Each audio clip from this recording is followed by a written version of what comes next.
Good morning friends. तो आज हम शुरू करेंगे सामान्य विज्ञान, जो कि देखिए एचएसएससी के हर एग्जाम्स में आती है। एचएसएससी के साथ साथ अगर हम अदर एग्जाम्स की बात करें लाइक एनटीपीसी, एसएससी सीजीएल, या फिर हम एचटेट दें, या फिर जेबीटी वाले जो करते हैं ईवीएस वगैरह, तो साइंस जो है बच्चों सभी एग्जाम्स के लिए क्या है, इंपॉर्टेंट है। तो सिलेबस क्या होगा, सेम होगा, चाहे आप कहीं भी जाके तैयारी करो, लेकिन जो हमारी साइंस होती है उसका सिलेबस कभी भी चेंज नहीं होता। तो देखियो, आपने प्रीवियस पेपर में देखे होंगे बच्चों कि जो हमारा सामान्य विज्ञान होता है इसमें हमारे जीएस के क्वेश्चन आएंगे, जिसमें बायो भी आती है, फिजिक्स भी आती है और केमिस्ट्री भी। बायो मीन्स होता है बच्चों जीव विज्ञान, फिजिक्स होती है भौतिकी और केमिस्ट्री रहेगी रसायन विज्ञान। तो तीनों ही क्या है, ब्रांच के टॉपिक्स रहते हैं। तो हम वन बाय वन क्या है, इन सबको कवर करने की कोशिश करेंगे। तो आज हम लेते हैं बच्चों बायो का।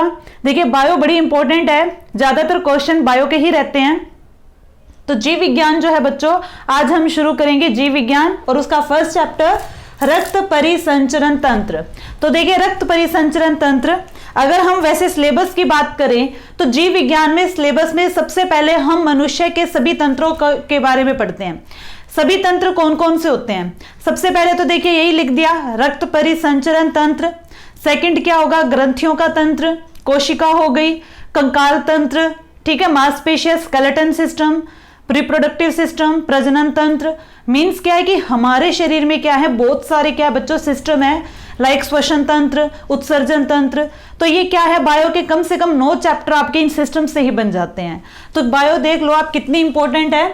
तो हम स्टार्ट करेंगे रक्त परिसंचरण तंत्र। तो फर्स्ट ऑफ ऑल इसकी खोज किसने की, किसकी खोज बच्चों, रक्त परिसंचरण तंत्र। एक और बात बच्चों देखो, जैसे ही आप वन लाइन लिखोगे, एक एक लाइन क्या होगी, इंपॉर्टेंट होगी, एक एक लाइन से आपके क्वेश्चंस बनते हैं। तो रक्त परिसंचरण तंत्र की खोज किसने की, तो पहला क्वेश्चन तो यहीं से स्टार्ट हो चुका है हमारा। देखिए तो 1628 में विलियम हार्वे ने क्या किया, सबसे पहले रक्त परिसंचरण तंत्र की खोज की। इंग्लिश में क्या बोलते हैं इसे हम, ब्लड सर्कुलेटरी सिस्टम। इस तंत्र में हम ये पढ़ेंगे कि जो ब्लड है बच्चों वो पूरे शरीर में किस तरीके से प्रवाह करता है और हमारे शरीर में ब्लड का क्या काम है। तो देखिए खोज हमने कर ली, 1628 साइंटिस्ट का नेम आपको ध्यान रखना है because very important, William Harvey. William Harvey ने ब्लड सर्कुलेटरी सिस्टम की खोज की। बात करें बच्चों इस तंत्र का अध्ययन किस ब्रांच में होता है, अब ब्रांच की बात आ गई तो ब्रांच का हमारा क्या होगा, अलग से ही एक चैप्टर होगा। लेकिन बात करें अगर ब्लड सर्कुलेटरी सिस्टम, रक्त परिसंचरण तंत्र की खोज किस शाखा में की जाती है, तो शाखा क्या रहेगी, एंजियोलॉजी। अगर आप देखिए डॉक्टर के पास जाते हो, कई बार क्या होता है कि कोई हमारी नस वगैरह ब्लॉक हो जाए तो एंजियोग्राफी की जाती है। तो एंजियोग्राफी किसकी की जाती है, ब्लड की ही की जाती है कि हमारे शरीर में ब्लड का ब्लॉकेज कहां पर हुआ। तो एंजियोलॉजी क्या है, रक्त परिसंचरण तंत्र का अध्ययन। ठीक है बच्चों, तो नेक्स्ट देखिए क्या है, रक्त परिसंचरण तंत्र। इस पूरे चैप्टर को पढ़ने के लिए हमने क्या किया, इसके कुछ कुछ पार्ट्स डिवाइड कर दिए ताकि इसकी स्टडी क्या हो, इजी हो जाए। तो फर्स्ट देखिए हम पढ़ेंगे रक्त के बारे में। रक्त क्या होता है, ब्लड। नंबर 2 पर है रुधिर वाहिकाएं। तो रुधिर वाहिकाएं क्या होती है, हमारे शरीर में कहां कहां पे होती है, किस रुधिर वाहिका का क्या काम है, इनका कलर कैसा होता है, ये सब कुछ हम यहां पर पढ़ेंगे। उसके बाद है हार्ट। तो देखिए हार्ट तो बहुत जरूरी है, आप सभी के पास क्या है, दिल है ना, और दिल में क्या है, कमरे भी हैं। कितने कमरे हैं ये भी हम पढ़ेंगे। पक्षियों के हार्ट में कितने चैम्बर है, हार्ट क्या काम करता है, क्या हार्ट का काम सिर्फ धड़कना ही होता है, हार्ट धड़कता है तो क्यों धड़कता है, कितनी बार धड़कता है, ठीक है, क्या ये ज्यादा बार भी धड़क सकता है। तो बहुत सारे क्वेश्चंस क्या होंगे बच्चों, हार्ट से भी रिलेटेड होंगे। उसके बाद आता है 4th नंबर पे रक्तदाब। अब रक्तदाब तो बहुत इंपॉर्टेंट है, इंग्लिश में हम बोलते हैं ब्लड प्रेशर। सुना होगा आपने, लोग बात करते हैं बीपी हाई हो गया, बीपी लो हो गया। तो बीपी क्या होता है, ब्लड प्रेशर। अब ब्लड क्या है बच्चों, लिक्विड है, द्रव है, तो वो भी क्या लगाएगा, प्रेशर लगाएगा। तो उसी को हम क्या नाम देते हैं, रक्तदाब का। ठीक है, बीपी हाई हो गया, बीपी लो हो गया, मैं किसी से क्वेश्चन पुट करूं, बीपी हाई हो जाएगा, है ना। तो इस टाइप से बीपी क्या है, कब हाई होता है, कब लो होता है, क्या कारण होते हैं बीपी के, कैसे हम इन्हें दूर कर सकते हैं, ये सब कुछ क्या है हम पढ़ेंगे। तो देखिए इस तंत्र में क्या है, हमने 4 कंपोनेंट डिवाइड कर लिए, 1 बाय 1 इनके बारे में हम पढ़ेंगे। तो सबसे पहले हम उठाते हैं रक्त के बारे में। तो रक्त के बारे में देखिए, ये जितने भी पॉइंट आपके सामने है सभी पॉइंटों पर क्वेश्चन बन चुका है। जैसे कि सबसे पहले क्या है, रक्त का अध्ययन क्या होता है। देखिए हमारे यहाँ पर ब्रांच बनाई गई है, इस ब्रांच में इसकी स्टडी होगी, वो चैप्टर हम अलग से करेंगे, बट जो कंपोनेंट जो हमारे शरीर के पार्ट्स आते रहेंगे उनका हम साथ साथ भी करेंगे। जैसे कि ब्लड आ गया, तो ब्लड का अध्ययन किस शाखा में होता है, ब्रांच। 3 ब्रांच पढ़ी है हमने साइंस की, आपने 10th तक तो देखो सारे बच्चे पढ़ते हैं साइंस, सामान्य विज्ञान, उसमें क्या होता है 3 ब्रांच होती है, बायो भी, फिजिक्स भी, केमिस्ट्री भी। आगे सभी बच्चे नहीं पढ़ पाते, तो हम जो है बच्चों अभी तक 10th तक का ही सिलेबस पढ़ेंगे।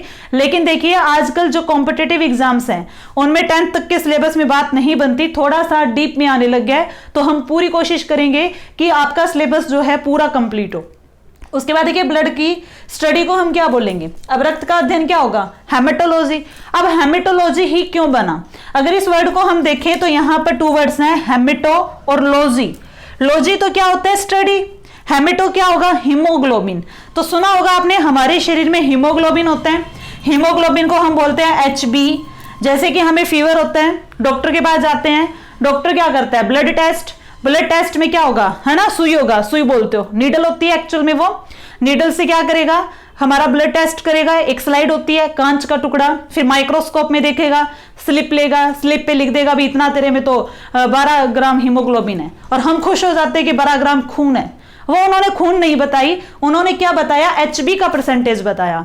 तो HB की फुल फॉर्म होती है हीमोग्लोबिन, और हीमोग्लोबिन किस में होता है, ब्लड में। लेकिन ब्लड में भी किस में होते हैं, क्योंकि ब्लड में देखिए हमारे शरीर में कोशिकाएं होती हैं आगे 3 तरह की, RBC, WBC, प्लेटलेट्स। अब बात करें तीनों में से हीमोग्लोबिन किस में प्रेजेंट होता है, तो ये क्वेश्चन भी बनेगा, तो क्या आंसर होगा ये हम आगे पढ़ेंगे।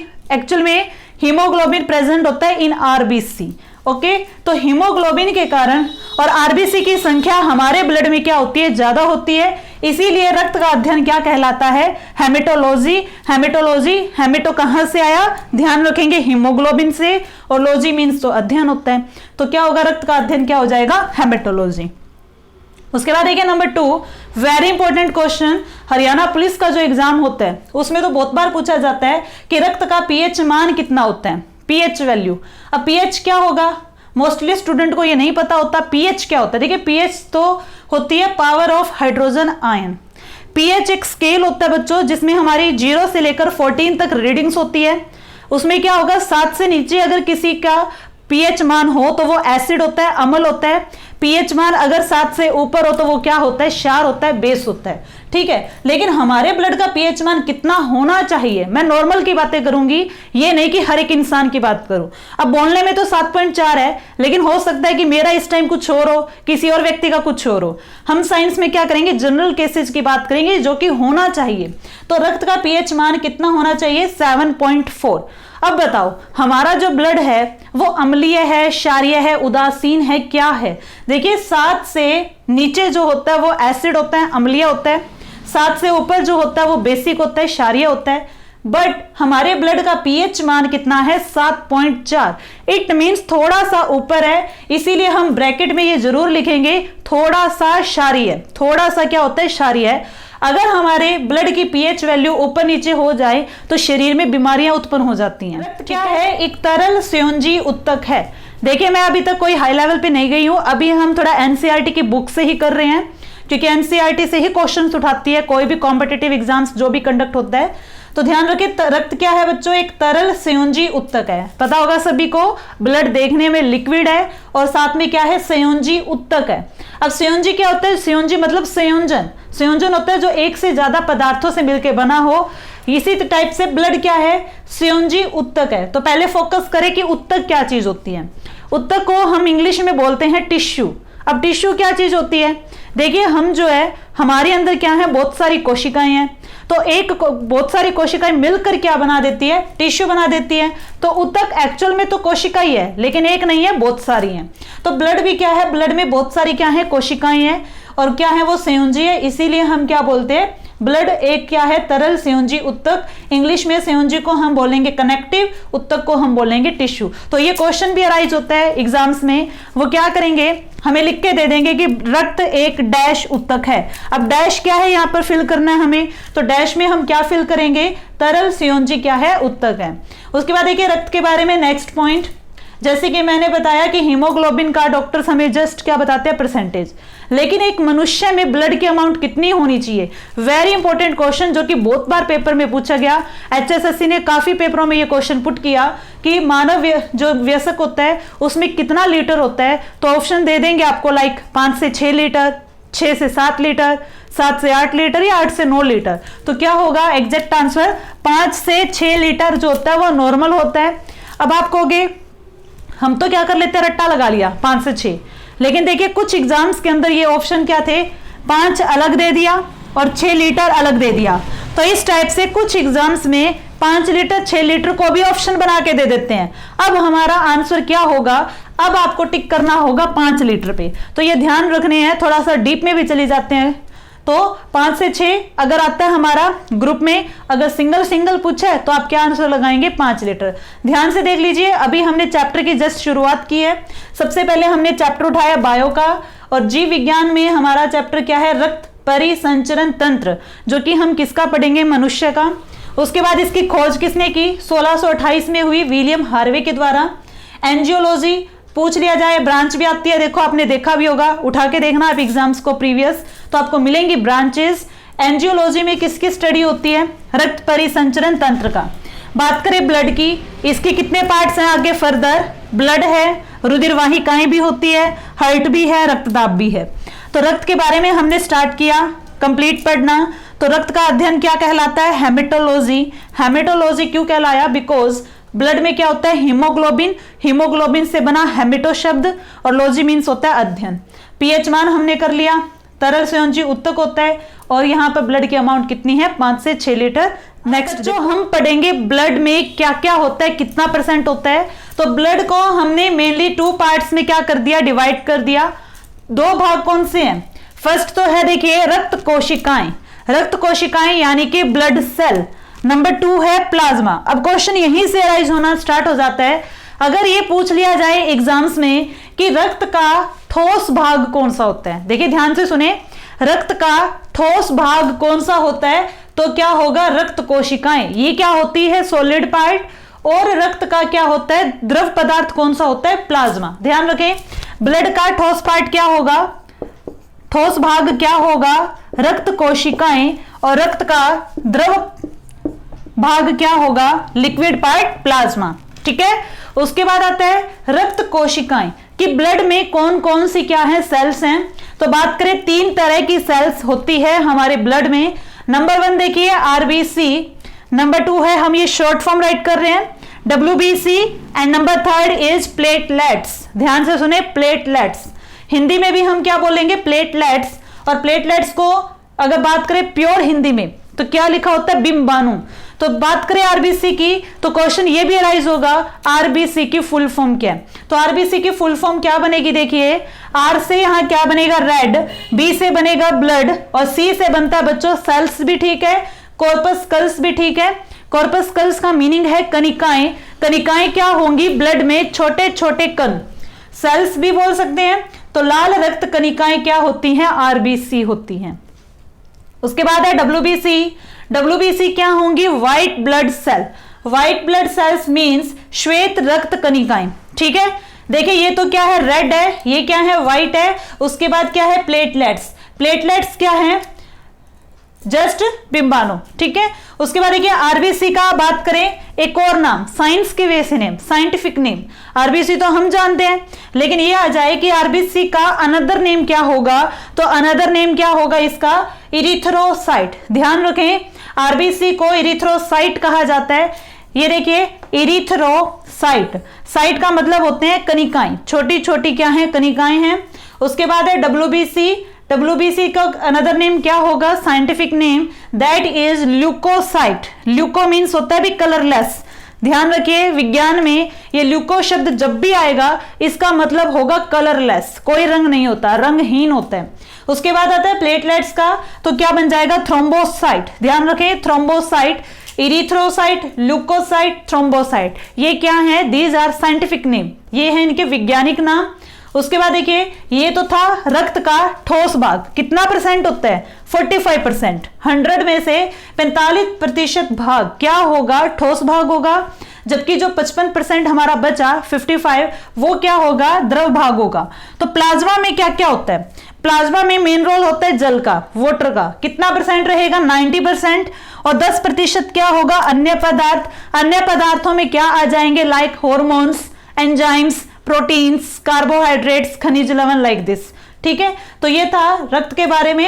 अब हम क्या पढ़ेंगे, आरबीसी को डिटेल से लेंगे, क्योंकि आरबीसी पे बहुत क्वेश्चन अराइज होते हैं, जैसे कि इनकी संख्या कितनी होती है, ठीक है, इनका लाइफ टाइम कितना होता है, कितने दिनों बाद मरती है, कहां पे बनती है, एक्सेट्रा, बहुत सारे क्वेश्चंस। तो देखिए इन तीनों की बात करें तो आरबीसी ज्यादा होती हैं, फिर डब्ल्यूबीसी नहीं आती भी, आरबीसी के बाद आएंगी प्लेटलेट्स, और नंबर 3 पर होती है डब्ल्यूबीसी।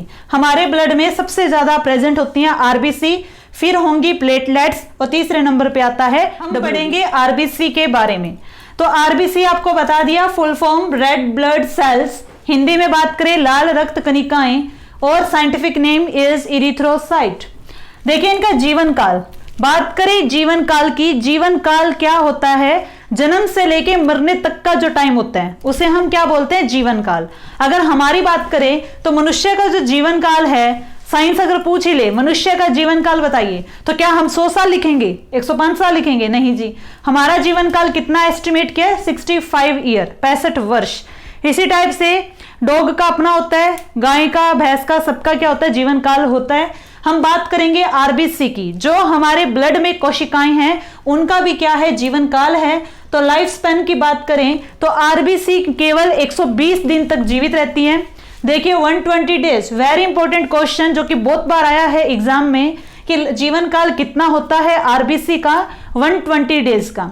अगर मंथ में हम बात करें तो कितने महीने बन जाएंगे, 4 मंथ, करके देख लीजिए, एक महीने में 30 दिन होते हैं, तो हमें 120 दिन बनाने हैं, तो कितना होगा, 30 को किससे मल्टीप्लाई करोगे, 4 से, यानी कितने बन गए, 4 महीने। अगर हम बात करें एक दिन में लगभग 10,000 आरबीसी रोजाना मरती हैं। देखिए हमारे शरीर में आज भी आरबीसी क्या है, मर रही हैं, लेकिन 4 गुना अधिक, 10,000 का 4 गुना अधिक कितना हो गया, 40,000, लेकिन 4 गुना अधिक कहां पे बन जाती हैं, अस्थि मज्जा में बन जाती हैं। अस्थि मज्जा क्या होता है, बोन मैरो, अस्थि का मतलब होता है हड्डी, ध्यान रखें, अस्थि का मीनिंग क्या होता है, हड्डी, और मज्जा होती है कैविटी, यानी कि हड्डियों के बीच में जो खाली स्पेस होता है उसी के बीच में हमारा क्या बनता है, ब्लड बनता है। ब्लड में, यानी ब्लड में तीनों सेल्स, आरबीसी, डब्ल्यूबीसी, प्लेटलेट्स, तीनों टाइप की सेल्स कहां पे बनती हैं, अस्थि मज्जा में बनती हैं।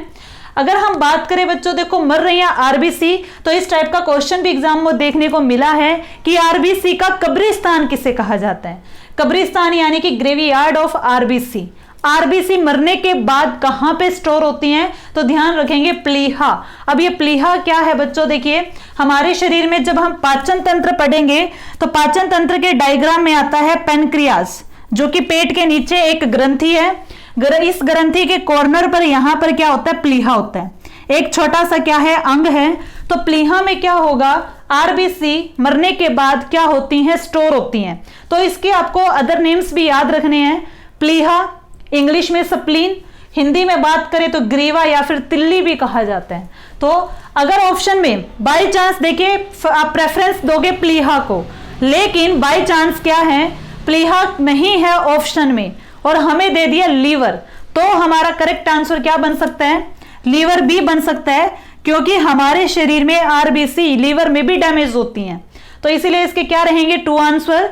ज्यादा प्रेफरेंस हम देंगे प्लीहा को। अगर बाय चांस ऑप्शन में प्लीहा नहीं है तो हमारा आंसर जाएगा लीवर पे। उसके बाद देखिए शरीर का रुधिर बैंक, रुधिर bank it means blood bank.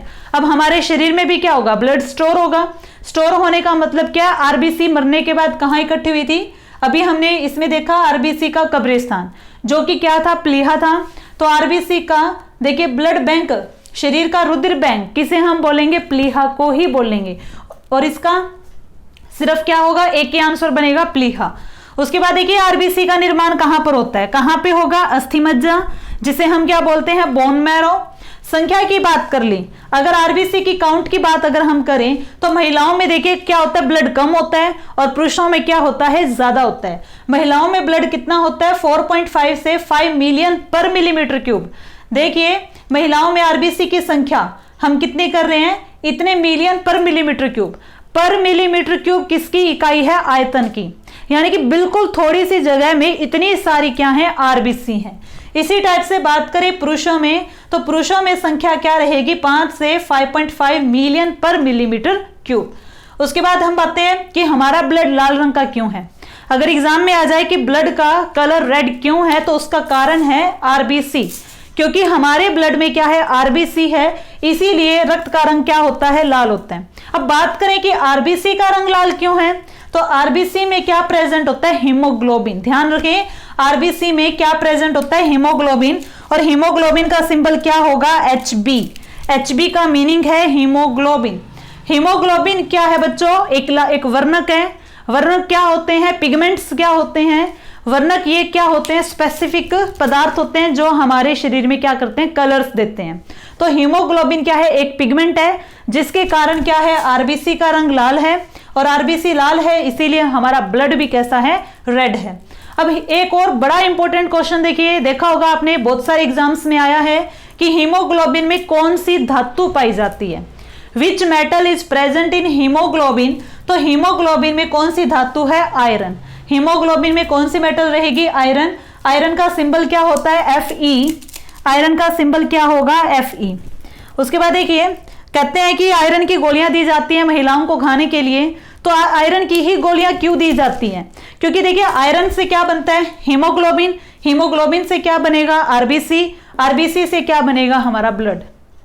और क्योंकि हमारे ब्लड में आरबीसी की जो परसेंटेज है वो ज्यादा है, इसीलिए आरबीसी क्या है, ज्यादा है, तो आयरन की गोलियां खाने से क्या बनता है, ब्लड बनता है। उसके बाद देखिए बात करें आरबीसी की जो शेप है वो किस टाइप की होगी, ध्यान रखेंगे गोलाकार। आरबीसी की शेप रहती है गोलाकार, और आरबीसी में क्या होगा बच्चों, न्यूक्लियस नहीं होता। अब न्यूक्लियस क्या होता है, जैसे कि ये कोई सेल है तो सेल के बीच में क्या होता है, केंद्रक होता है, लेकिन आरबीसी की कोशिकाओं में क्या है, केंद्रक नहीं है, लेकिन इसका एक अपवाद है। अगर हम मैमल्स की बात करें, भी मैमल्स क्या होता है, मैमल्स को हम हिंदी में बोलते हैं स्तनधारी, जो बच्चों को जन्म देते हैं और क्या करते हैं, मिल्क पिलाते हैं। जितने भी मैमल्स हैं उनके ब्लड में आरबीसी में केंद्रक नहीं होता, लेकिन अगर हम बात करें ऊंटनी की तो उसमें क्या होगा, उसकी आरबीसी में न्यूक्लियस क्या है, प्रेजेंट होता है। ठीक है, तो ये क्या था, आरबीसी से रिलेटेड। अब हम बात करेंगे कि आरबीसी के क्या काम है। अब हमारे पास है क्वेश्चन देखिए न्यू, एंटीकोगुलेंट। ध्यान से देखिए हिंदी में क्या राइट किया है, एंटीकोगुलेंट। अगर बात करें इंग्लिश में, ये इंग्लिश से हिंदी में एज इट इज ट्रांसलेट हुआ, एंटीकोगुलेंट। एंटी का मीनिंग क्या होता है, ना, और कोगुलेंट होता है जमना।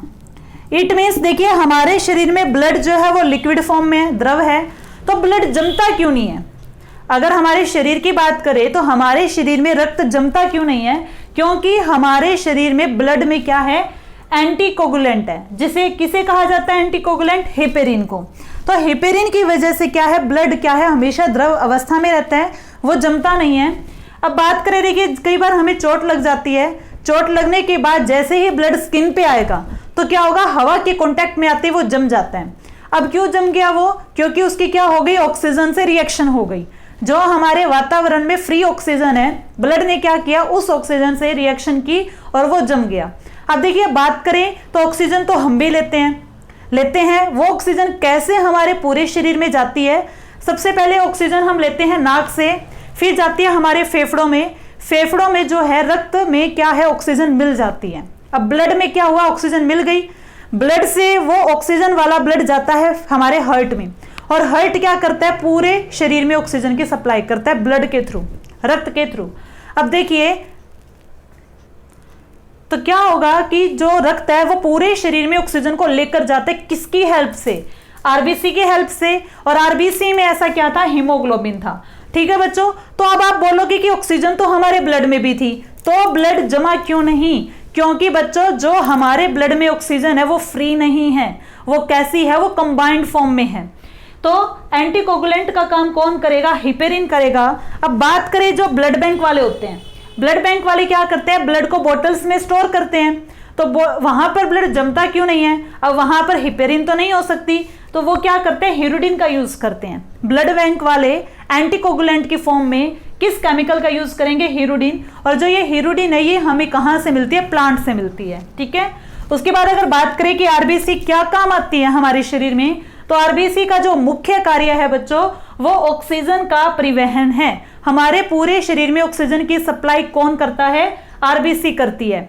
अगर हमारे शरीर में ऑक्सीजन नाक से लेके पूरे शरीर में खुद चलती, ध्यान से सुनिए, अगर हमारे शरीर में ऑक्सीजन नाक से लेके पूरे शरीर में खुद चलती तो लगभग 3 साल का समय लगता। 3 साल बहुत लंबा टाइम पीरियड है, और हम बोलते हैं कि हम तो 1 सेकंड 1 मिनट भी ऑक्सीजन के बिना नहीं रह सकते। तो आरबीसी की हेल्प से ऑक्सीजन जो है वो फटाफट हमारे पूरे शरीर में पहुंच जाती है। और आरबीसी में भी ऐसा क्या है बच्चों? हीमोग्लोबिन है।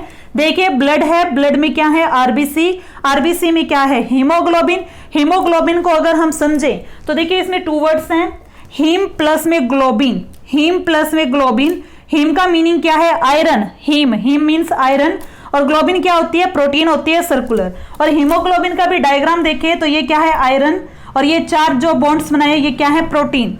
अब जैसे हम ऑक्सीजन लेंगे तो ऑक्सीजन गैस का फॉर्मूला होता है O2।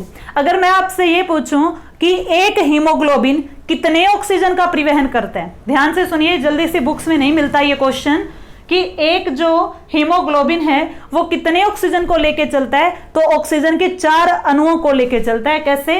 क्योंकि बीच में है आयरन, हीमोग्लोबिन का डायग्राम देखे तो, और प्रोटीन कितनी है? 4, 1 2 3 4, और यहां पर भी ऑक्सीजन जुड़ेगी, यहां ऑक्सीजन जुड़ेगी, यहां भी ऑक्सीजन जुड़ेगी, और यहां भी। तो यानी कि एक हीमोग्लोबिन कितने ऑक्सीजन अणुओं का ट्रांसपोर्ट करता है? 4 का करता है। अगर ऑप्शन हमें दे रखे हो 1 2 3 4 तो कितने आएंगे? 4 मॉलिक्यूल्स का। तो ये था आरबीसी का क्या कार्य। उसके बाद अगर हम बात करें देखिए कि सबसे अधिक जहरीली गैस कौन सी है, कि ऐसी गैस जिसे ज्यादा मात्रा में लेने पर क्या हो जाती है? डेथ हो जाती है। ऑप्शन दे रखे हैं हमें CO2। CO2 होती है बच्चों कार्बन डाइऑक्साइड। CO होती है कार्बन मोनोऑक्साइड, क्योंकि ऑक्सीजन 1 है। उसके बाद है सल्फर डाइऑक्साइड, फिर है नाइट्रोजन डाइऑक्साइड। तो आंसर क्या होगा? कभी भी आपको ऐसा क्वेश्चन देखने को मिलता है, बहुत सारी गैस दे रखी है, और अगर ऑप्शन में हमें दिख गया कार्बन मोनोऑक्साइड तो यही हमारा क्या होगा? Correct answer.